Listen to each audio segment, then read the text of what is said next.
दोस्तों, आप देख रहे हैं अध्ययन केंद्र और अभी हम स्टार्ट कर रहे हैं क्रॉन सामान्य ज्ञान का जो बुक है उसमें आधुनिक भारत का इतिहास। इससे पहले हम प्राचीन भारत का इतिहास और मध्यकालीन भारत का इतिहास कंप्लीट कर लिए हैं। अभी हमारा चलेगा आधुनिक भारत का इतिहास, जो कि पेज नंबर 86 से लेकर 122 तक दिया गया है। तो चलिए शुरू करते हैं। एक ही वीडियो में एक से अधिक एक्सरसाइज होता है, तो इसीलिए पूरा देखिएगा, तभी आपका सारा सही से कंप्लीट हो पाएगा। साथ ही चैनल पे नए हैं सब्सक्राइब जरूर कर लीजिएगा ताकि आगे भी आपको वीडियो मिलता रहे। तो पहला आधुनिक भारत जो शुरू होता है वो मुगल काल का पतन होना शुरू होता है, अंग्रेज आना शुरू करता है, उसी तरह से आधुनिक भारत भी हो जाता है, ठीक ना। तो वही जो पहला एक्सरसाइज है इसमें मुगल साम्राज्य का पतन दिया गया है, किस प्रकार से पतन हुआ।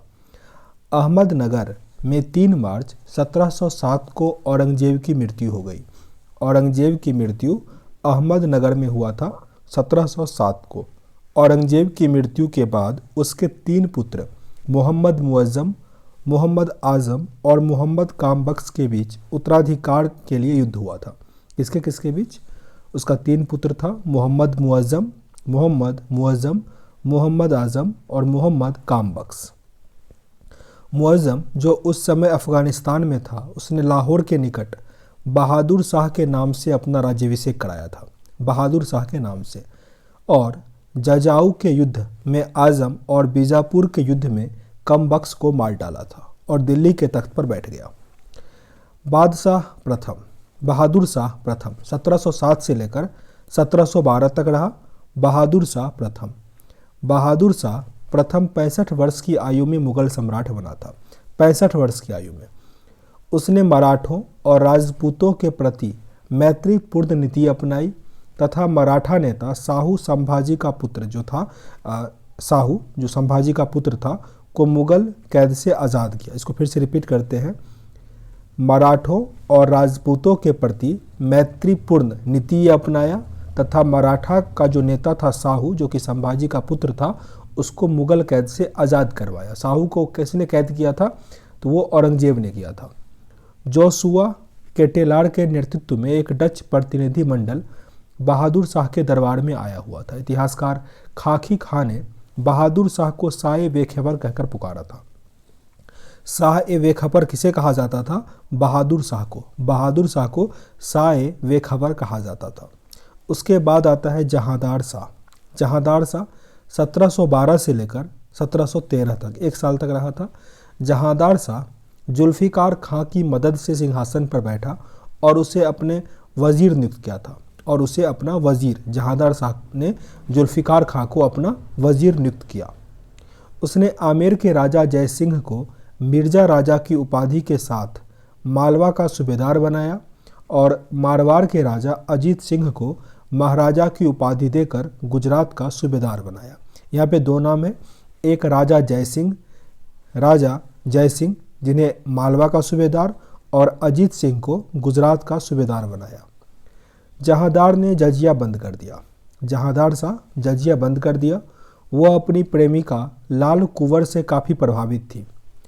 अजीम उस शान के पुत्र फर्रुखसियर ने सैयद बंधु की सहायता से 1713 में जहांदार शाह का हत्या कर दिया।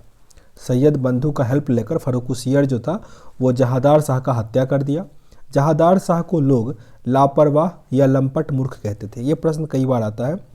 जहांदार शाह को लोग लापरवाह या लंपट मूर्ख कहते थे। इसके बाद आता है फर्रुखसियर 1713 से लेकर 1719 6 साल तक रहा।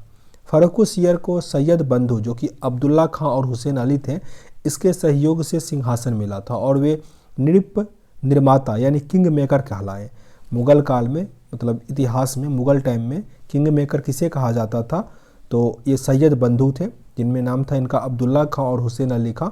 इसके आगे जो 3-4 शासक बनेगा वो इन्हीं के इशारे पर बनेगा, यानी कहा जाता है कि उस टाइम के शासक जो थे इसका कठपुतली थे। इसी के काल में सिख नेता बंदा बहादुर को फांसी दी गई थी। बंदा बहादुर को फांसी के टाइम में मुगल शासक कौन था? तो वो फर्रुखसियर। जॉन सोरमन के नेतृत्व में ईस्ट इंडिया कंपनी का एक दल 1717 में भारत आया। उसी दल में एक शल्य चिकित्सक हैमिल्टन भी था। हैमिल्टन उसने बादशाह को स्वास्थ्य लाभ भी करवाया। फर्रुखसियर ने 1717 में ईस्ट इंडिया कंपनी के लिए व्यापारिक लाभ का शाही फरमान जारी किया, जिसे कंपनी का मेगना कार्टा कहा जाता है। कंपनी का मेगना कार्टा किसने जारी किया? फर्रुखसियर ने 1717 में। फर्रुखसियर सैयद बंधुओं से मुक्त होना चाहता था, लेकिन सैयद बंधुओं ने पेशवा बालाजी विश्वनाथ से दिल्ली संधि करके मराठों की सहायता से फर्रुखसियर को अंधा करवाकर उसकी हत्या कर दी। फिर से रिपीट करते हैं इसको। फर्रुखसियर चाहता था कि सैयद बंधु से वो मुक्त हो जाए, लेकिन सैयद बंधु पेशवा बालाजी विश्वनाथ से मिलकर दिल्ली संधि किया और फर्रुखसियर को अंधा करवाकर उसको मरवा दिया, हत्या करवा दिया। सैयद बंधुओं ने रफ़ी उद दरजात को मुग़ल बादशाह बनाया। रफ़ी उद दरजात को यह सबसे कम समय तक यानी 28 फरवरी से लेकर 4 जून तक रहा। यह शासन मतलब सबसे कम टाइम तक मुग़ल बादशाह रहा था। रफ़ी उद दरजात की मृत्यु के बाद रफ़ी उद्दौला शाहजहाँ द्वितीय जिसका नाम था, वो उस मतलब गद्दी पर बैठा मुग़ल बादशाह बना, जिसका शासन 6 जून से लेकर 17 सितंबर तक था। मतलब 5-6 महीने में हट जा रहा था। उतना भी नहीं, फर्रुखसियर दुर्बल और कायर होने के कारण घृणित कायर कहा गया। किस मुग़ल शासक को घृणित कायर कहा जाता था? फर्रुखसियर को। फर्रुखसियर। इसके बाद है मोहम्मद शाह, जिसका नाम रोशन अख्तर भी था। 1719 से लेकर 1748 तक रहा। मोहम्मद शाह ने 1720 ईस्वी में जजिया कर को अंतिम रूप से समाप्त कर दिया। 1720 में जजिया कर को वो समाप्त कर दिया। मोहम्मद शाह ने निज़ामुल मुल्क के नेतृत्व में 1722 में सैयद बंधु का हत्या करवा दिया। किसने? निज़ामुल मुल्क के नेतृत्व में मोहम्मद शाह ने सैयद बंधु का हत्या करवा दिया 1722 में। निज़ामुल मुल्क चिनकिलिज खां ने हैदराबाद के स्वतंत्र आसफ़ाजाही वंश की नींव डाली। निज़ामुल मुल्क चिनकिलिज खां ने हैदराबाद के स्वतंत्र आसफ़जाही वंश को नींव डाला, तो वहाँ पे नींव डाला, नया सम्राट बनाया। इसी के काल में अवध में शहादत खां, बंगाल में मुर्शिद कुली खां, भरतपुर मथुरा में वंदन सिंह, गंगा जमुना दोआब में रुहेल तथा फरक्काबाद में बंगश वंश ने अपनी स्वतंत्रता सत्ता की स्थापना कर ली थी। मतलब बड़ा सम्राट हटा तो छोटे छोटे सम्राट जो थे, छोटा छोटा साम्राज्य जो था वो धीरे धीरे बनकर निकलने लगा। 1739 ईस्वी में नादिर शाह, जो कि फारस का शासक था, ने भारत पर आक्रमण किया। 1739 में नादिर शाह भारत पर आक्रमण किया। Very very important. Nadir Shah कहाँ का था? फारस का शासक था। 13 फरवरी 1739 को करनाल के युद्ध में नादिर शाह ने मोहम्मद शाह को पराजित किया। करनाल हरियाणा में है, जहाँ की कल्पना चावला है, और 13 फरवरी को मनाते हैं रेडियो दिवस। तो रेडियो दिवस के दिन 1739 में नादिर शाह आक्रमण किया, जो कि काफ़ी इंपॉर्टेंट है। मोहम्मद शाह को वो पराजित किया। नादिर शाह अवध के नवाब सादत खां के उकसाने पर भारत आया था। नादिर शाह अवध के नवाब सादत खां के उकसाने पर भारत आया था। जब उसने सादत खां से धन मांगा तो लाचार होकर सादत खां ने आत्महत्या कर ली। मतलब जो उस्काया था, बुलाया था, उससे जब धन मांगा गया तो वो आत्महत्या ही कर लिया। नादिर मतलब डर था उसका, क्योंकि काफ़ी क्रूरतापूर्वक मारता था वो। नादिर शाह के भारत पर आक्रमण का प्रमुख उद्देश्य धन लूटना था। वह अपने साथ तख्ते ताउस यानी मयूर सिंहासन और कोहिनूर का हीरा जो है वो भी वो फारस ले गया। तो भारत से तख्ते ताउस कौन ले गया? नादिर शाह ले गया। नादिर शाह, और कोहिनूर हीरा भी ले गया। मोहम्मद शाह के विलासपूर्ण आचरण के कारण उसे रंगीला कहा जाता है। किस मुग़ल शासक को रंगीला कहा गया था? तो मोहम्मद शाह को। मोहम्मद शाह। इसके बाद अहमद शाह आता है। अहमद शाह 1748 से लेकर 54 तक। इसने अवध के सूबेदार सफदरजंग को अपना वजीर नियुक्त किया था। अहमद शाह के शासनकाल में अहमद शाह अब्दाली, जिसे दुर्रे दुरानी अर्थात युग का मोती भी कहा जाता है अफ़गानिस्तान में, ये भारत पर आक्रमण करता है। अहमद शाह के समय में अब्दाली, अहमद शाह अलग है, अहमद शाह अब्दाली अलग है। अहमद शाह के समय में अब्दाली ने 5 बार 1748 से लेकर 54 के बीच में 5 बार आक्रमण किया। इसने कुल मिलाकर भारत पर 7 बार आक्रमण किया। किसने? अहमद शाह अब्दाली ने। आगे आलमगीर द्वितीय। 1754 से लेकर 59। वाजिर इमाद की मदद से अहमद शाह को अपदस्थ कर जहांदार का पुत्र अजीजुद्दीन आलमगीर द्वितीय की उपाधि के साथ मुगल बादशाह बना। आलमगीर द्वितीय की उपाधि के साथ मुगल बादशाह बना। आगे शाह आलम द्वितीय 1759 से लेकर 1806 ईस्वी तक। शाह आलम के काल में बक्सर का युद्ध 1764 ईस्वी में हुआ था। उसने अंग्रेजों से हेक्टर मुनरो के नेतृत्व में मुगल सेना, अवध के नवाब शुजाउद्दौला की सेना और बंगाल के अपदस्थ नवाब मीर कासिम की संयुक्त सेनाओं को पराजित किया। किसने? अंग्रेजों ने, बक्सर के युद्ध में। इस पराजय के साथ शाह आलम द्वितीय को बंगाल के गवर्नर रॉबर्ट क्लाइव के साथ इलाहाबाद की संधि करनी पड़ी। उस टाइम में रॉबर्ट क्लाइव था, जिसके तहत मुगल सम्राट 1765 से लेकर 72 तक अंग्रेजों के संरक्षण में इलाहाबाद में रहा था। मराठा सरदार महादजी सिंधिया, मराठा सरकार महादजी सिंधिया ने 1772 ईस्वी में एक बार फिर से शाह आलम द्वितीय को राजधानी दिल्ली के मुगल सिंहासन पर बैठाया। किसने? महादजी सिंधिया ने। शाह आलम द्वितीय के शासनकाल में 1761 में पानीपत का तीसरा लड़ाई हुआ, जिसमें मराठा और अहमद शाह अब्दाली के बीच हुआ। तो डेट याद रखिएगा, पानीपत का तीसरा लड़ाई कब हुआ था? 1761 ईस्वी में मराठा और अहमद शाह अब्दाली के बीच। इसमें अहमद शाह अब्दाली जीत गया था। और आपका यहाँ पे काम है कमेंट बॉक्स में पहला, दूसरा, तीसरा तीनों पानीपत युद्ध कब हुआ था और किसके बीच हुआ था लिख दीजिएगा। शाह आलम द्वितीय, इसका मूल नाम अली गौहर था। अली गौहर। उस समय जनरल लेक ने दौलत राव सिंधिया को पराजित कर 1803 में दिल्ली पर अधिकार कर लिया। इसके बाद आता है अकबर द्वितीय। अकबर द्वितीय 1806 से लेकर 1837। यह अंग्रेजों के संरक्षण में शासक बनने वाला हिंदुस्तान का प्रथम बादशाह था। अंग्रेजों के संरक्षण में उसने राम मोहन राय को राजा का उपाधि दिया था। ये प्रश्न तो कई बार आता है कि राजा राम मोहन राय को राजा का उपाधि किसने दिया था? अकबर द्वितीय ने। अकबर द्वितीय ने राजा राम मोहन राय को राजा का उपाधि दिया था। फिर आता है बहादुर शाह द्वितीय 1837 से लेकर 1858 तक।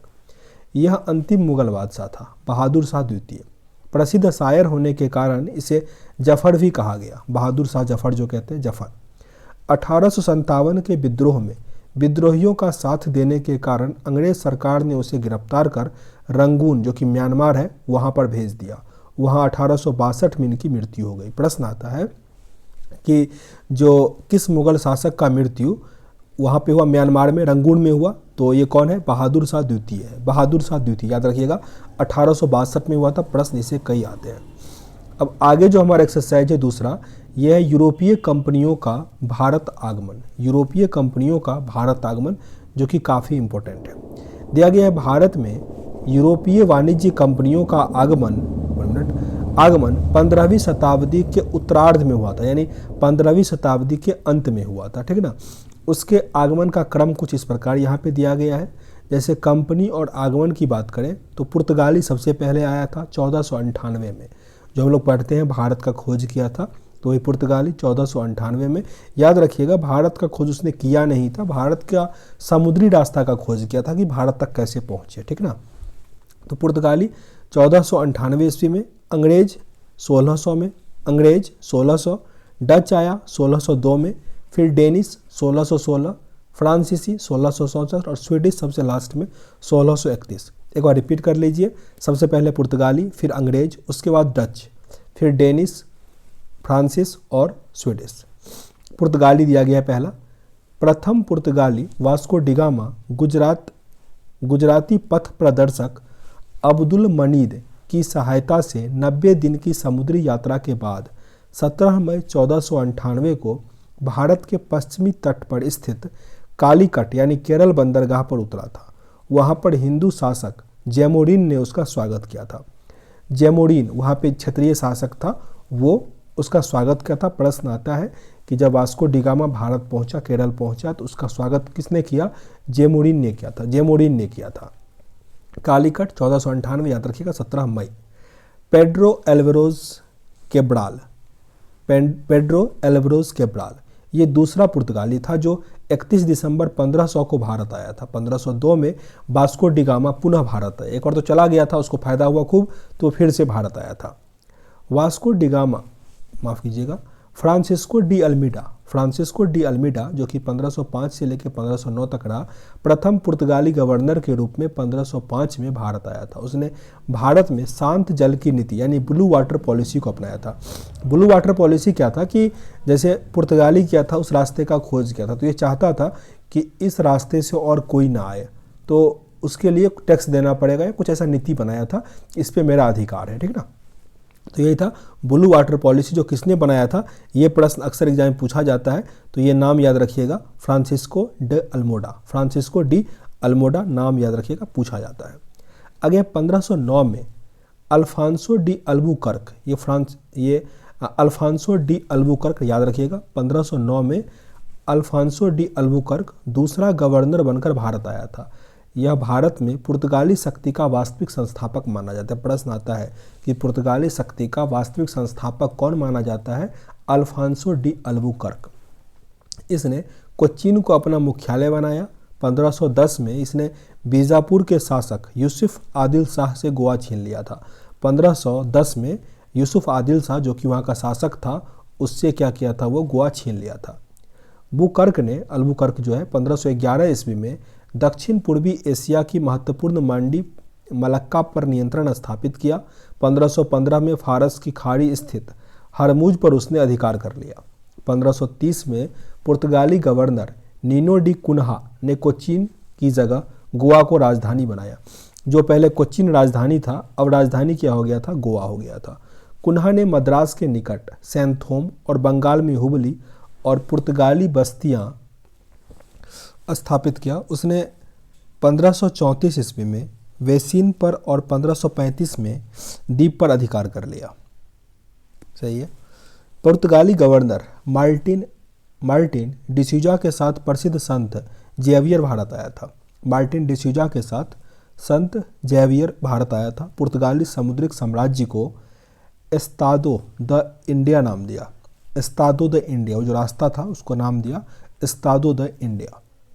भारत का पहला प्रिंटिंग प्रेस 1556 में पुर्तगालियों ने गोवा में स्थापित किया, जो कि काफ़ी इम्पोर्टेंट है। भारत का पहला प्रिंटिंग प्रेस पुर्तगालियों के हेल्प से गोवा में स्थापित हुआ 1556। उन्होंने कार्ट्स अरमेडा काफिला पद्धति पर जहाज़ों के अरब सागर में प्रवेश को नियंत्रित किया। उन्होंने गौथिक स्थापत्य कला का प्रचलन किया। पुर्तगालियों ने 1503 में कोच्चिन जो कि केरल में है अपनी पहली फैक्ट्री और 1505 में कन्नूर में दूसरा फैक्ट्री स्थापित किया। यानी पहला फैक्ट्री पुर्तगालियों ने कब लगाया? 1503 में कोच्चिन में। उन्होंने तंबाकू की खेती से भारतवासियों को अवगत कराया। मतलब तंबाकू का खेती भारत में पहली बार किसने किया? पुर्तगालियों ने किया था। पुर्तगाली ने तंबाकू का खेती। वे भारत में सबसे पहले आए और 1961 ईस्वी में गोवा छोड़कर सबसे अंत में गए। सबसे पहले आया और सबसे अंत में गया। यहाँ से एक प्रश्न और आता है कि गोवा कब आज़ाद हुआ था? तो 1961 में। 1961 पुर्तगाल हो गया। इसके बाद आया था डच। हॉलैंड का ही नाम था उस टाइम में डच। डच संसद द्वारा 1602 में डच ईस्ट इंडिया कंपनी की स्थापना की गई थी। कार्नेलियन हॉटमैन पहला डच यात्री था जो 1596 ईस्वी में पूर्वी भारत में पहुंचा था, यानी पूर्वी जगत में पहुंचा था। पूरा मतलब जैसे इंडोनेशिया, श्रीलंका, ये सब पूरा पूर्वी की तरफ ये पहला आया था। सुमात्रा जो आइलैंड है इंडोनेशिया के आसपास, सुमात्रा पहुंचकर बांटम के राजा के साथ उन्होंने संधि की। डच नौसेना नायक वादेर हैंग ने 1605 में मसूलीपट्टनम में प्रथम डच कारखाना और पेत्तोपोली जो कि निजामपट्टनम में है, इसमें दूसरा कारखाना स्थापित किया। डच द्वारा स्थापित कुछ अन्य कारखाने पुल्लीकट में 1610 में, सूरत में 1616 में, कड़िकल में 1645, चिनसुरा में 1653 और कोचीन में 1663 में फैक्ट्री लगाया। पुलिकट में डच कारखाने को गोल्ड्रिया का किला या चिनसुरा यानी हुबली में डच किले को गुस्ताबुस पोर्ट कहा जाता था। गुस्ताबुस पोर्ट। बंगाल में पिपली में पहली डच फैक्ट्री स्थापित की गई, लेकिन शीघ्र ही यह बालासोर में स्थानांतरित कर दिया गया। बालासोर। डचों ने पुलिकट, जो कि उनका मुख्यालय था, में स्वर्ण के सिक्के पगोडा का प्रचलन करवाया। पगोडा का। आगे 1759 ईस्वी में अंग्रेजों ने डच को बेदरा, जो कि पश्चिम बंगाल में था, युद्ध में पराजित कर दिया और भारत में उनकी गतिविधि समाप्त कर दिया। 1759 में अंग्रेज ने डच को हरा दिया। फिर आता है अंग्रेज। अंग्रेजों ने मर्चेंट एडवेंचर्स नामक व्यापारियों की एक समूह ने the governor and company of merchants of London trading into the East India का स्थापना किया। इतना बड़ा कंपनी का नाम था, पर सीधा समझिए अंग्रेज का ईस्ट इंडिया कंपनी। इसका स्थापना 1599 में हुआ। महारानी एलिजाबेथ ने 31 दिसंबर 1600 ईस्वी में कंपनी को पूर्वी देशों के साथ व्यापार के लिए 15 वर्षों के लिए अधिकार पत्र प्रदान किया। 15 वर्ष के लिए। इंग्लैंड के राजा जेम्स प्रथम के दूत के रूप में कैप्टन हॉकिंस हेक्टर नामक जहाज से सूरत आया और जहांगीर के आगरा स्थित दरबार में पहुंचा। ये प्रश्न याद रखिएगा कि कौन पहले आया था। कैप्टन हॉकिंस किसके टाइम में? जहांगीर के टाइम में। वहाँ उसने बादशाह से पारसी में बात की, जिससे प्रसन्न होकर उसे 400 का मनसब और इंग्लिश खां की उपाधि दी गई। जहांगीर खुश हो गया कि वो कोई फारसी में बात किया और 400 का मनसब एक पोस्ट होता था, 400 का, 600 का, 800 का। तो 800 का पोस्ट हो गया कि जो राजा के साथ ही बैठेगा, ठीक ना, ऐसा होता था। तो 400 का मनसब उसको पोस्ट दिया और साथ ही इंग्लिश खां का उपाधि भी दिया। पूर्वी तट पर अंग्रेजों ने भारत में अपनी प्रथम व्यापारिक कोठी 1611 में मुसुलीपट्टनम में स्थापित किया। 1611 में कैप्टन मिडनटल ने स्वाली में पुर्तगालियों के जहाजी बेड़े को परास्त किया था। 1611 में कैप्टन मिडनटन ने। अंग्रेजों ने जहांगीर की अनुमति से सूरत में पश्चिम भारत की पहली और भारत की दूसरी कंपनी स्थापित की। अंग्रेजों ने जहांगीर की अनुमति से सूरत में पश्चिम भारत की पहली और भारत की दूसरी कंपनी स्थापित की थी। ब्रिटेन के राजा जेम्स प्रथम के दूत के रूप में सर टॉमस रो 1615 ईस्वी में भारत आया और जहांगीर के दरबार में उपस्थित हुआ। ब्रिटेन के राजा जो जेम्स प्रथम का दूत के रूप में सर टॉमस रो 1615 में भारत आया और जहांगीर के दरबार में वो उपस्थित हुआ। गोलकुंडा के सुल्तान ने 1632 में अंग्रेजों को सुनहरा फरमान दिया। अंग्रेजों ने पूर्वी तट पर अपना कारखाना 1633 ईस्वी में बालासोर एवं हरिहरपुरा में स्थापित किया। बालासोर और हरिहरपुरा में 1633 में स्थापित किया। ये सेट होगा। 1639 में फ्रांसिस डे नामक अंग्रेज ने चंद्रगिरी के राजा से मद्रास पट्टे पर प्रस्ताव किया और वहां पर फोर्ट सेंट जॉर्ज की स्थापना की। फोर्ट सेंट जॉर्ज की। 1651 में ब्रिजमैन ने हुगली में एक कोठी स्थापित किया। ब्रिजमैन ने हुगली में एक कोठी स्थापित किया। 1661 में पुर्तगालियों ने अपनी राजकुमारी कैथरीन ऑफ ब्रेगांजा का विवाह ब्रिटेन के राजा चार्ल्स द्वितीय से करके बम्बई को दहेज के रूप में ले लिया। मतलब पूरा बम्बई जो था वो दहेज में दे दिया। 1668 ईस्वी में चार्ल्स द्वितीय ने बम्बई का द्वीप 10 पाउंड वार्षिक किराए पर ईस्ट इंडिया कंपनी को दे दिया। 10 रुपया वार्षिक, 10 पाउंड वार्षिक। 1687 ईस्वी में सूरत के स्थान पर बम्बई अंग्रेजों का मुख्य व्यापारिक बस्ती बन गया था। 1669 ईस्वी में सर जॉर्ज एक्सजेन के उत्तराधिकारी के रूप में जेराल्ड ओंगियर सूरत का प्रेसिडेंट और बम्बई का गवर्नर बना। वह बम्बई शहर का संस्थापक था। कौन? जेराल्ड ओंगियर। बंगाल के सूबेदार शाह सूजा ने 1651 में अंग्रेजों को व्यापार करने का विशेषाधिकार दिया। इसे निशान कहते थे। निशान। बंगाल के सूबेदार अजीम उस शान ने 1698 में अंग्रेजों को 3 गांव सुतानाती, कालिकाता और गोविंदपुर की जिम्मेदारी प्रदान की, जिसे बदले में उन्हें गांवों के मालिक को 1200 रुपया देना पड़ता था।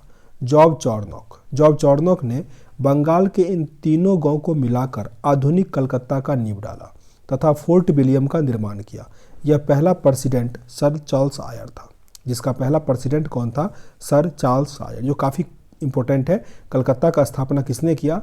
जॉर्ज चार्नोक ने, जिसने सुतानाती, कालीकाता और गोविंदपुर को मिला के कोलकाता प्रेसिडेंट, मतलब जो कोलकाता का बना दिया उसको। 1700 ईस्वी में पहला प्रेसिडेंट नगर घोषित किया गया, जो सन 1774 ईस्वी से लेकर 1911 ईस्वी तक ब्रिटिश भारत की राजधानी रहे। 1774 से लेकर 1911 तक, उसी के बाद फिर भारत की राजधानी दिल्ली हुआ। अब यहाँ पे यूरोपीय कंपनियों का प्रथम फैक्ट्री, ऊपर पढ़े थे कि जो कैसे कंपनी भारत आया, ठीक ना, आगमन। यहाँ पे फैक्ट्री कौन पहले लगाया? तो पहले लगाया पुर्तगाली 1503 में कोचीन केरल में, फिर आया डच 1605 में मसूलीपट्टनम में, अंग्रेज लगाया 1611 में मसूलीपट्टनम में, डेनिश 1620 में ट्रवनकोर, और फ्रांसीसी सूरत में गुजरात में 1668। रिपीट कर लेते हैं। पुर्तगाली कोचीन 1503 में, डच मसूलीपट्टनम 1605, अंग्रेज मसूलीपट्टनम में 1611, डेनिश ट्रैवनकोर तंजौर 1620 में, और फ्रांसीसी सूरत गुजरात में 1668 में। अब अंग्रेज हो गया। अब आगे है फ्रांसिस। फ्रांस के सम्राट लुई 14 नंबर का था ये, के मंत्री कॉलवर्ट द्वारा 1664 में फ्रेंच ईस्ट इंडिया कंपनी की स्थापना हुई, जिसे कंपनी देश ओरिएंटेंस कहा गया था। मतलब ईस्ट इंडिया कंपनी फ्रांस हम लोग कहते हैं, फ्रांसीसी East India Company. Francois Caron ने 1668 ईस्वी में सूरत में अपने पहले व्यापारिक कारखाने की स्थापना किया। उसकी दूसरी कंपनी मसूलीपट्टनम में स्थापित की गई, फ्रैंको कैरो ने किया।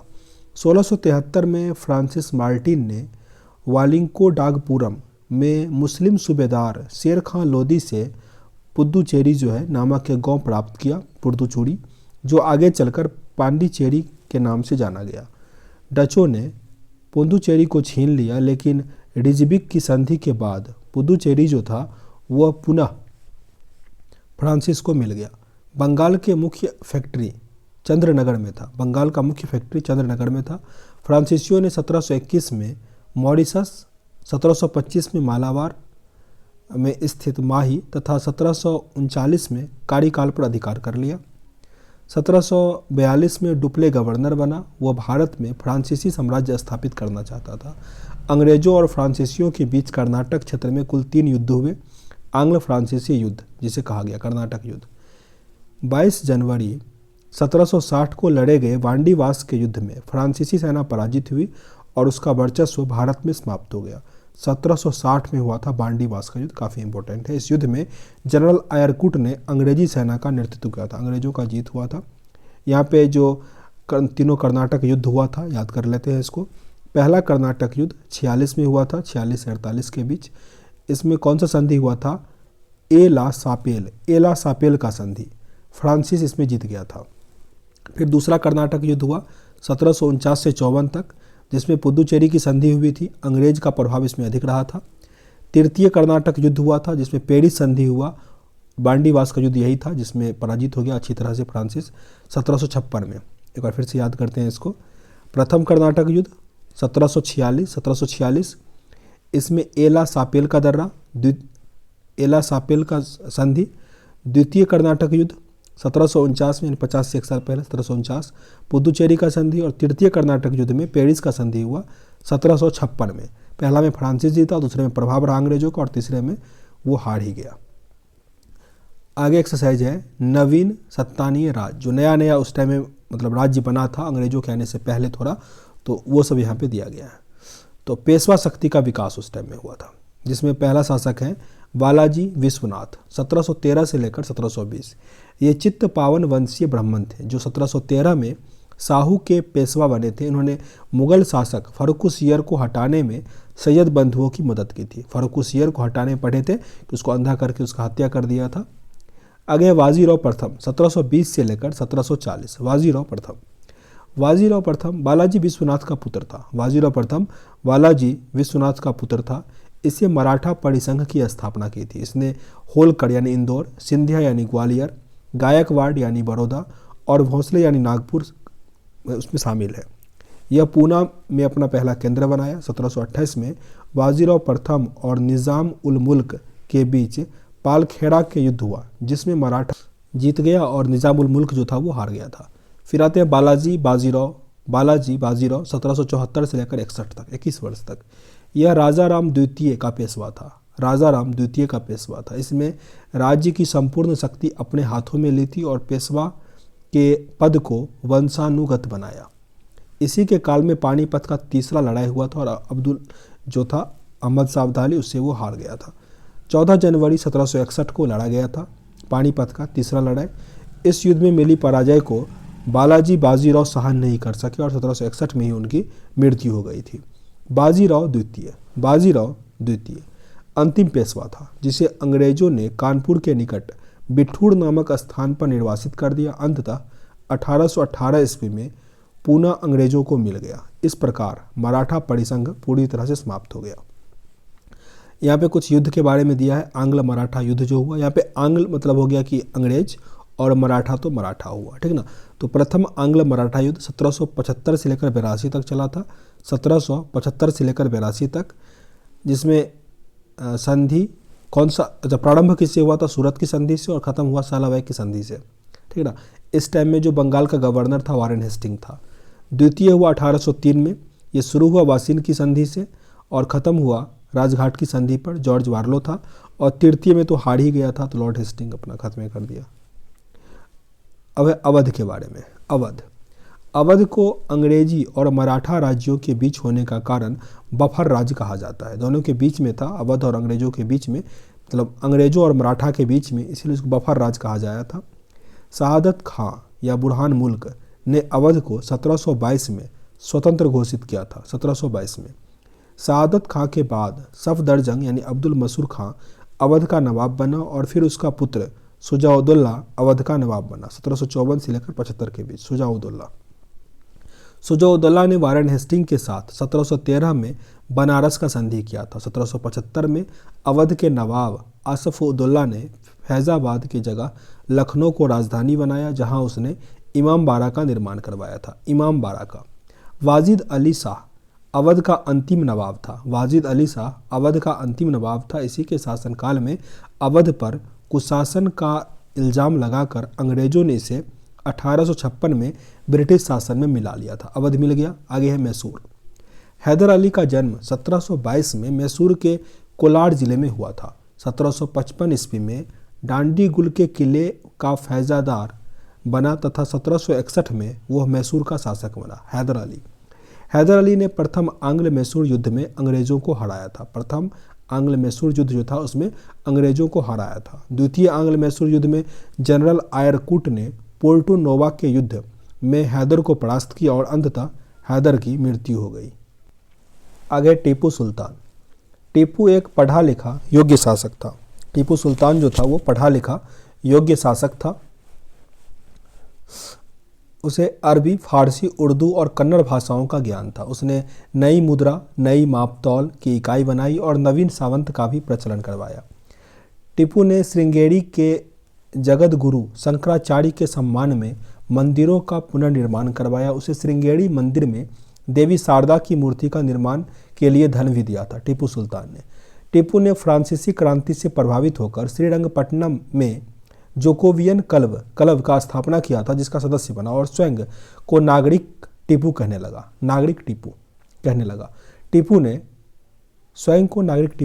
सही है। टीपू ने अपनी राजधानी श्रीरंगपट्टनम में फ्रांस और मैसूर के मैत्री का प्रतीक स्वतंत्रता का वृक्ष लगाया। उसने 1796 ईस्वी में नौसेना बोर्ड का गठन किया। नौसेना बोर्ड। टीपू ने द्वितीय आंग्ल मैसूर युद्ध में कमान संभाली थी। तृतीय आंग्ल मैसूर युद्ध में कैप्टन मिडोज ने टीपू को पराजित किया और श्रीरंगपट्टनम की संधि की। संधि में यह शामिल था कि टीपू अंग्रेजों को 3 करोड़ रुपया देगा। जब तक यह रकम नहीं दी जाएगी, टीपू के 2 पुत्र अंग्रेजों के कब्जे में रहेंगे। फिर होता है चतुर्थ आंग्ल मैसूर युद्ध। टीपू से मारा जाता है। अंग्रेजों ने वांडयार वंश के एक बालक कृष्णराज को मैसूर की गद्दी पर बैठा दिया। मैसूर जीतने की खुशी में आयरलैंड के लॉर्ड समाज के बेलोजली को मार्क्विस की उपाधि प्रदान की गई और ये जो टीपू सुल्तान थे, इन्हें अभी जो ब्रह्मोस या ये सब सुनते हैं ना, उसका जनक कहा जाता है, क्योंकि वो उस टाइम में इस टाइप का जो रॉकेट होता है ना, उसको बनाया करते थे। हालांकि इसका जिक्र नहीं है इसमें। आगे आंग्ल मैसूर युद्ध। प्रथम शासक उस टाइम में हैदर अली थे। अंग्रेज के गवर्नर थे वारेन वेडेलस्ट। मद्रास की संधि और परिणाम हुआ अंग्रेज इसमें पराजित हुआ था, प्रथम आंग्ल मैसूर युद्ध में। फिर द्वितीय हुआ हैदर अली, टीपू सुल्तान था वारेन हेस्टिंग के टाइम में।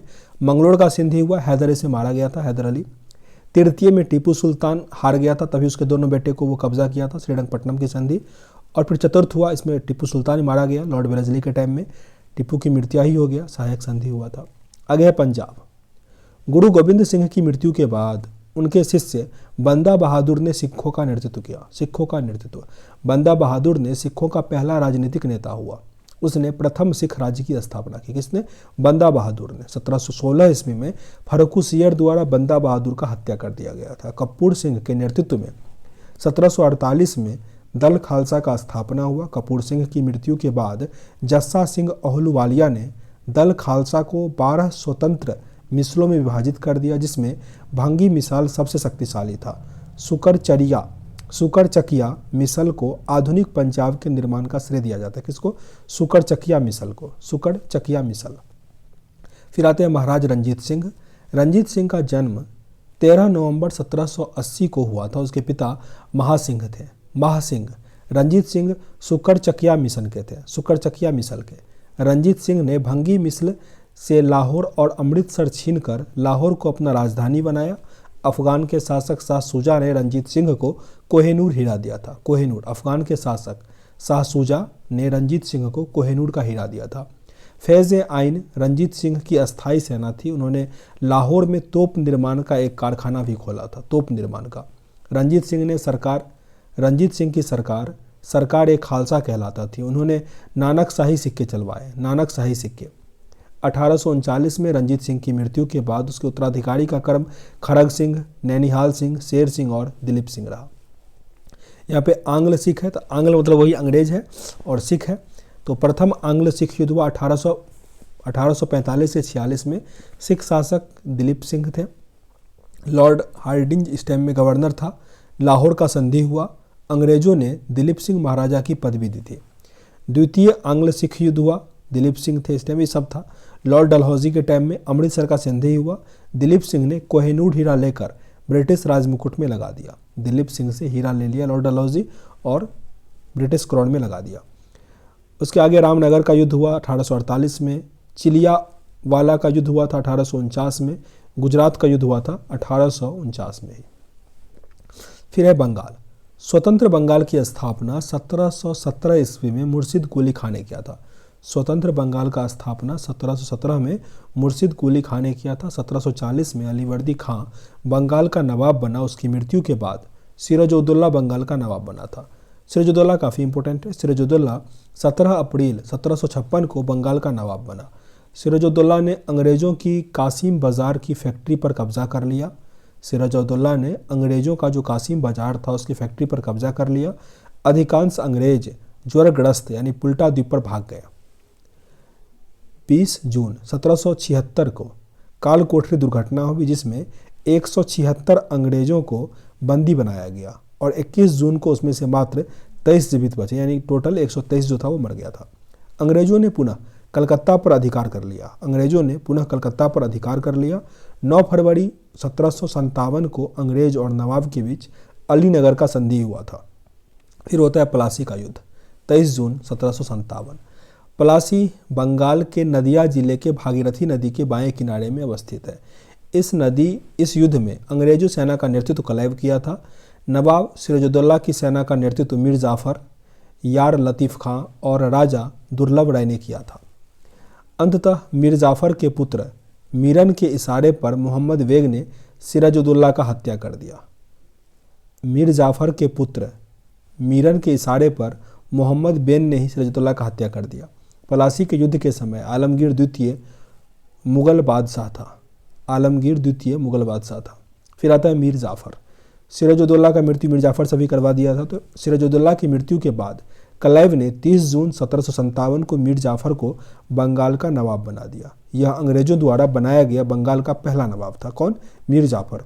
चूँकि वह एक अयोग्य शासक था, अंग्रेज क्या किया, उसको पुनः हटा दिया और उसके दामाद मीर कासिम को बंगाल का नवाब बना दिया। फिर मीर कासिम आता है 1760 से लेकर 65 तक, 5 साल।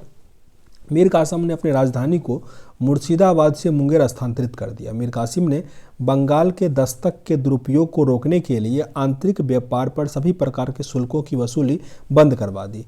अंग्रेजों ने इसे अपना विशेषाधिकार की अवहेलना के रूप में लिया। मतलब ये लगा कि हम ही इसको राजा बनाए और हमसे ही ये कर रहा।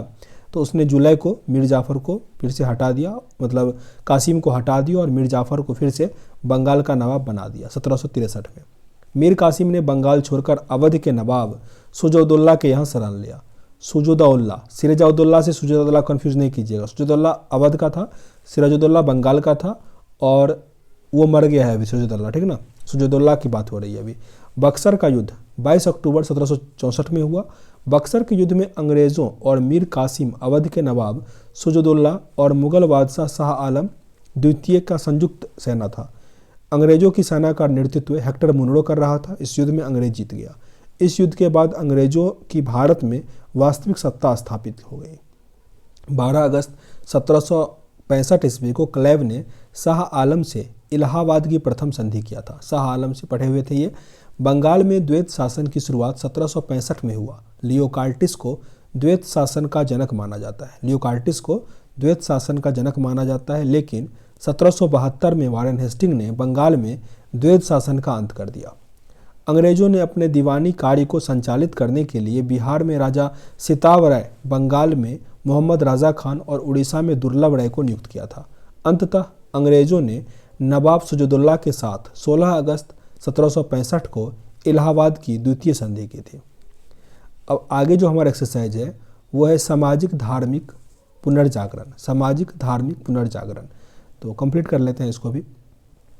भारत में 19वीं शताब्दी के प्रारंभ में अनेक समाज सुधार आंदोलन का जन्म हुआ, जो इस प्रकार है। पहला है राजा राम मोहन राय और ब्रह्म समाज। राजा राम मोहन राय और ब्रह्म समाज। राजा राम मोहन राय को भारतीय पुनर्जागरण का जनक माना जाता है। उनका जन्म 22 जुलाई 1772 को हुबली जिला में राधानगर में हुआ था। हुबली जिले में राधानगर में। वे अरबी, अंग्रेजी, ग्रीक, फ्रेंच, जर्मन, फ्रांसीसी, संस्कृत, लैटिन एवं हिब्रू के ज्ञाता थे। 1809 में उन्होंने एकेश्वरवादियों को उपहार तुहफात उल मुबाहिद्दीन नामक पुस्तक लिखा था। 1814 से 15 में उन्होंने आत्मीय सभा एवं 1816 में वेदांत सोसाइटी की स्थापना की। 1820 में उन्होंने प्रेसिडेंट ऑफ जीसस नामक पुस्तक लिखा। Precepts of Jesus. उन्होंने डेविड हेयर की सहायता से कलकत्ता में हिंदू कॉलेज का स्थापना किया। उन्होंने डेविड हेयर की सहायता से हिंदू कॉलेज का स्थापना किया। उन्होंने बंगला भाषा में संवाद कौमुदी एवं फारसी भाषा में मिरातुल अखबार का प्रकाशन किया। मिरातुल अखबार का प्रकाशन 20 अगस्त 1828 को उन्होंने ब्रह्म समाज की स्थापना की। 1828 20 अगस्त। इसके बाद ब्रह्म समाज कहा गया। मुगल सम्राट अकबर द्वितीय ने उन्हें राजा को उपाधि दिया था और अपने दूत के रूप में उन्हें तत्कालिक ब्रिटिश सम्राट विलियम चतुर्थ के दरबार में भेजा था। यहीं पर ब्रिस्टल ने 27 सितंबर 1833 में उनकी मृत्यु हो गई। ब्रिस्टल में ही, भारत के बाहर ही वो मर गए थे। उनकी मृत्यु के बाद देवेंद्रनाथ टैगोर ने ब्रह्म समाज की गतिविधियों को जारी रखा और तत्वबोधिनी सभा 1839 में स्थापना की। 1865 में ब्रह्म समाज का विभाजन हो गया। आदि ब्रह्मचार्य समाज, जिसके प्रमुख देवेंद्रनाथ थे, और केशव चंद्र सेन की नेतृत्व में ब्रह्म समाज ऑफ इंडिया रहा। केशव चंद्र सेन 1878 में केशव चंद्र सेन के ब्रह्म समाज, केशव चंद्र सेन का जो ब्रह्म समाज ऑफ इंडिया का था वो फिर से विभाजन हो गया और वो अलग हो गया। गुट में साधारण ब्रह्म समाज की स्थापना की। मतलब ये हो गया था कि उसने अपनी बेटी का शादी कम एज में ही कर दिया था, तो फूट होना ही था, जो कि वो अध्यक्ष थे तब भी। आगे प्रार्थना समाज। केशव चंद्र सेन से प्रभावित होकर महाराष्ट्र में महादेव गोविंद रानाडे और आत्माराम पांडुरंगा ने 1867 में प्रार्थना समाज का स्थापना किया। रानाडे को पश्चिम भारत में सांस्कृतिक पुनर्जागरण का अग्रदूत माना जाता है। उन्हें महाराष्ट्र का सुकरात भी कहा जाता है। आगे है वेद समाज। केशव चंद्र कि मद्रास यात्रा से प्रभावित होकर श्री धारलू नायडू ने मद्रास में वेद समाज की स्थापना की। वेद समाज का फिर आता है आर्य समाज। दयानंद सरस्वती का जन्म 1824 में गुजरात के कठियावाड़ में हुआ था। कठियावाड़, उनके बचपन का नाम मूलशंकर था। मूलशंकर उनके प्रथम गुरु स्वामी पूर्णानंद थे। उन्होंने मूलशंकर का नाम दयानंद सरस्वती रखा। दयानंद सरस्वती 1874 में मथुरा में विरजानंद स्वामी से मिले। 1874 में दयानंद ने 1874 में हिंदी भाषा में सत्यार्थ प्रकाश की रचना की, जिसे आर्य समाज का बाइबल कहा जाता है। आर्य समाज का बाइबल सत्यार्थ प्रकाश, जिसका रचना किसने किया? दयानंद सरस्वती ने। आर्य समाज की स्थापना 10 अप्रैल 1875 को बम्बई में मणिक चंद्र की बटिया में स्वामी दयानंद सरस्वती द्वारा किया गया था। 1877 में आर्य समाज का मुख्यालय लाहौर में बना था। आर्य समाज का स्थापना किसने किया? स्वामी दयानंद सरस्वती। उन्होंने वेदों की ओर लौट चलो और भारतवासियों के लिए नारा दिया था। दयानंद सरस्वती ने। उन्होंने भारत का मार्टिन लूथर भी कहा जाता है। दयानंद सरस्वती को भारत का मार्टिन लूथर भी कहा जाता है। उन्होंने हिंदू धर्म के अंतर्गत शुद्धि आंदोलन चलाया था। शुद्धि आंदोलन। दयानंद सरस्वती ने स्वराज शब्द सर्वप्रथम प्रयोग किया था। स्वराज शब्द दयानंद सरस्वती ने प्रयोग किया था। आगे है आर्य समाज के अंतर्गत पाश्चात्य शिक्षा के विरोधियों ने स्वामी श्रद्धानंद लेखराम एवं मुंशी राम के नेतृत्व में 1902 में कांगड़ी के पास गुरुकुल की स्थापना की थी। उसके बाद पाश्चात्य शिक्षा के समर्थन में हंसराज और लाला लाजपत राय के नेतृत्व में लाहौर में 1886 में दयानंद एग्लो वैदिक जो पब्लिक स्कूल है उसकी स्थापना की गई। 1886 में दयानंद सरस्वती की मृत्यु 30 अक्टूबर 1883 को अजमेर में हो गया था। 30 अक्टूबर 1883 को। आगे यंग बंगाल आंदोलन। यंग बंगाल आंदोलन। पाश्चात्य विचारधारा के समर्थक हेनरी विवियन डेरोजियो ने इस आंदोलन की स्थापना की थी। विवियन डेरोजियो को आधुनिक भारत का प्रथम राष्ट्रवादी कवि कहा जाता है। फिर रामकृष्ण मिशन। रामकृष्ण के बचपन का नाम गदाधर चट्टोपाध्याय था और वे कोलकाता के दक्षिणेश्वर काली मंदिर के पुजारी थे। स्वामी विवेकानंद रामकृष्ण के शिष्य थे। उनका जन्म 1863 में कोलकाता में हुआ था। 1863 में। उनका मूल नाम नरेंद्र नाथ दत्त था। नरेंद्र नाथ दत्त। विवेकानंद ने 1897 में कोलकाता में बेल्लूर नामक स्थान पर रामकृष्ण मिशन की स्थापना की थी। रामकृष्ण मिशन की। विवेकानंद ने 11 सितंबर 1893 को अमेरिका के शिकागो में सेंट कोलंबस हॉल ऑफ में आयोजित प्रथम विश्व धर्म सम्मेलन में हिस्सा लिया। सम्मेलन में जाने से पहले महाराज खत्री के सुझाव पर उन्होंने अपना नाम नरेंद्र नाथ से बदलकर स्वामी विवेकानंद रखा। वे बम्बई में पेनिनसुलर जहाज से रवाना हुए। उन्होंने मिसेज हॉल ऑफ महिला के प्रयत्नों से सम्मेलन में प्रवेश किया था। आगे आयरिश महिला जो मार्गरेट नोवेल थी, स्वामी विवेकानंद की शिष्य बनी। उन्होंने भारत में सिस्टर निवेदिता के नाम से जाना। सिस्टर निवेदिता। उन्होंने स्वामी विवेकानंद को योद्धा सन्यासी का स्वामी विवेकानंद को। आगे आपका दिया गया है कि थियोसॉफिकल सोसाइटी। मैडम ब्लवत्स्की और कर्नल अल्काउट ने 1875 में न्यूयॉर्क में थियोसॉफिकल सोसाइटी की स्थापना की। अडियार में इनका अंतर्राष्ट्रीय कार्यक्रम 1882 में खोला गया। एनी बेसेंट 1888 में इस सोसाइटी की सदस्य बनी और 1907 में थियोसॉफिकल सोसाइटी की अध्यक्ष बनी। एनी बेसेंट ने 1898 में बनारस में सेंट्रल हिंदू कॉलेज का स्थापना किया, जो आगे चलकर 1916 में मदन मोहन मालवीय के प्रयासों से बनारस हिंदू विश्वविद्यालय बना। अलीगढ़ आंदोलन। सर सैयद अहमद खान ने अलीगढ़ आंदोलन का नेतृत्व किया। उन्होंने पीरी मुरादी प्रथा को खत्म करने की वकालत की। पीरी मुरादी प्रथा को खत्म करने का वकालत किया। सैयद अहमद खान ने तहजीब उल अखलक नामक पत्रिका द्वारा अपने विचारों को प्रसार किया। वे पाश्चात्य शिक्षा के समर्थक थे। सैयद अहमद ने 1864 में कोलकाता में साइंटिफिक सोसाइटी और 1875 में अलीगढ़ मुस्लिम एग्लो ओरिएंटल कॉलेज का स्थापना किया, जो 1920 में अलीगढ़ मुस्लिम विश्वविद्यालय बना। अलीगढ़ मुस्लिम विश्वविद्यालय। आगे देवबंद आंदोलन की स्थापना मोहम्मद कासिम नेबोतवी और रशीद अहमद गंगोही ने 1866 में उत्तर प्रदेश के सहारनपुर जिले में देववंत नामक स्थान पर किया था।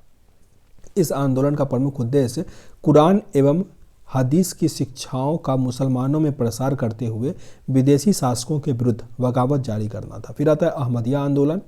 इसकी स्थापना 1889 में मिर्ज़ा गुलाम अहमद ने किया था। इस आंदोलन की शुरुआत गुरदासपुर जिले में कादियान नामक स्थान पर हुआ था, इसीलिए इसे कादियानी आंदोलन भी कहा जाता है। कादियानी आंदोलन। अब यहाँ पे एक ही साथ सारा दिया गया है, मतलब धार्मिक सुधार जो आंदोलन चला हुआ था, जिसमें दिया गया है धर्म सभा 1830 में बंगाल में हुआ था। राधाकांत देव इसके संस्थापक थे। सती प्रथा का समर्थन करता था ये। राधा स्वामी सत्संग 1861 में स्थापना हुआ आगरा में। शिवदयाल साहेब इसके संस्थापक थे। भारतीय सुधार संघ 1870 में हुआ कोलकाता में। केशव चंद्र सेन इसके संस्थापक थे। केशव चंद्र सेन। रहनुमाई मजदयासन 1851 बम्बई में हुआ, जिसमें नौरोजी फुरदोंजी, एस बंगाली, जेवी चाचा इसके संस्थापक थे। रफ्त गोप्तर नामक पत्रिका का प्रकाशन किया था। देव समाज 1887 लाहौर में हुआ था। शिव नारायण अग्निहोत्री इसके संस्थापक थे। सेवा सदन 1885 में बम्बई में हुआ था। बहरामजी मालावाड़ी इसके संस्थापक थे। मद्रास हिंदू एसोसिएशन 1892 में मद्रास में वीरेसालिंगम पांतालू इसके अध्यक्ष थे। सत्यशोधक समाज 1873 महाराष्ट्र में इसका हेडक्वार्टर था और ज्योतिबा फुले इसके संस्थापक थे। फुले द्वारा लिखित पुस्तक गुलामगिरी सार्वजनिक सामर्थ्य था। आगे है आपका भारतीय सेवक समाज 1905 में बम्बई में गोपाल कृष्ण गोखले इसकी अध्यक्षता कर रहे थे। डिप्रेस्ड क्लास मिशन सोसाइटी 1906 में बना, मुंबई में BR सिंधे इसका स्थापना किए थे। जस्टिस पार्टी 1916 से 17 में मद्रास में स्थापना हुआ था। CN Mudaliar, TM Nair, P Tyagaraja इसके संस्थापक थे। बहिष्कृत हितकारिणी सभा 1924 में बम्बई में हुआ था। भीमराव अंबेडकर इसका अध्यक्षता कर रहे थे। हरिजन सेवक संघ 1932 में पुणे में महात्मा गांधी संस्थापक थे। हरिजन नामक पत्रिका का प्रकाशन हुआ था। सेल्फ रिस्पेक्ट मूवमेंट 1925 मद्रास में हुआ था। EV रामासामी ने किया था। वाईकोमा सत्याग्रह 1924 में केरल में TK माधवन, पेरियार रामास्वामी और N कुमारन ने किया था। आगे गुरुवायूर सत्याग्रह 1931 केरल में K पिल्लई, AK गोपालन और V सुब्रमण्यम ने इसका स्थापना किया था। आगे सती प्रथा पर प्रतिबंध। सती प्रथा प्रतिबंध लॉर्ड विलियम बेंटिंग के समय 1829 में नियम जो 12वां के तहत सती प्रथा को प्रतिबंधित कर दिया गया, लॉर्ड विलियम बेंटिंग के। आगे विधवा पुनर्विवाह 1856 के विधवा पुनर्विवाह अधिनियम जो 15वां द्वारा विधवा विवाह को वैध करार देते हुए पैदा होने वाले बच्चों को वैध माना गया। इसके लागू होने के समय भारत का गवर्नर लॉर्ड कैनिंग था। विधवा पुनर्विवाह 1856। ईश्वरचंद्र विद्यासागर ने विधवा पुनर्विवाह की स्थिति में सुधार लाने के लिए अथक प्रयास किया था। ईश्वरचंद्र विद्यासागर। DK काड़वे पूना में विधवा आश्रम की स्थापना भी किए थे। विष्णु शास्त्री पंडित ने 1850 में विडो रीमैरेज विधवा होता है एसोसिएशन का स्थापना किया था। शिशु वध प्रतिबंध गवर्नर जनरल जॉन सोरे ने 1795 में बंगाल का जो नियम था 21वां एवं 1802 का नियम 45वें द्वारा इस प्रथा को समाप्त कर दिया। शिशु वध प्रतिबंध। आगे नेटिव मैरिज एक्ट 1872 में इस एक्ट द्वारा अंतरजातीय विवाह को मान्यता प्रदान की गई। यह गवर्नर जनरल नॉर्थ ब्रुक के समय में पारित हुआ था, जो इंटरकास्ट मैरिज होता है। Age of consent act 1891। इस अधिनियम द्वारा 12 वर्ष से कम आयु की बालिकाओं के विवाह को प्रतिबंधित किया गया। ईज ऑफ कंसेंट एक्ट 1891 पूछा जाता है। यह लेंसडॉन के समय में पारित हुआ था। लेंसडॉन। यह अधिनियम बहराम जी मालावाड़ी के प्रयासों से पारित हुआ था। फिर आता है शारदा एक्ट, काफ़ी इंपॉर्टेंट है। 1930 में हरबिलास शारदा के प्रयासों से बाल विवाह निषेध कानून यानी शारदा एक्ट बना था। इससे लड़कों की विवाह की उम्र 18 वर्ष और लड़कियों की विवाह की उम्र 14 वर्ष निर्धारित किया गया था। यह लॉर्ड इरविन का कार्यकाल में पारित हुआ था, लॉर्ड इरविन के टाइम में 1830 में। फिर आता है नड़बली प्रतिबंध। नड़बली प्रथा 1844 से 45 में हार्डिंग प्रथम के समय में समाप्त हुआ था। इस प्रथा को समाप्त करने के लिए कैंपवेल की नियुक्ति की गई थी। कैंपवेल, दास प्रथा प्रतिबंध।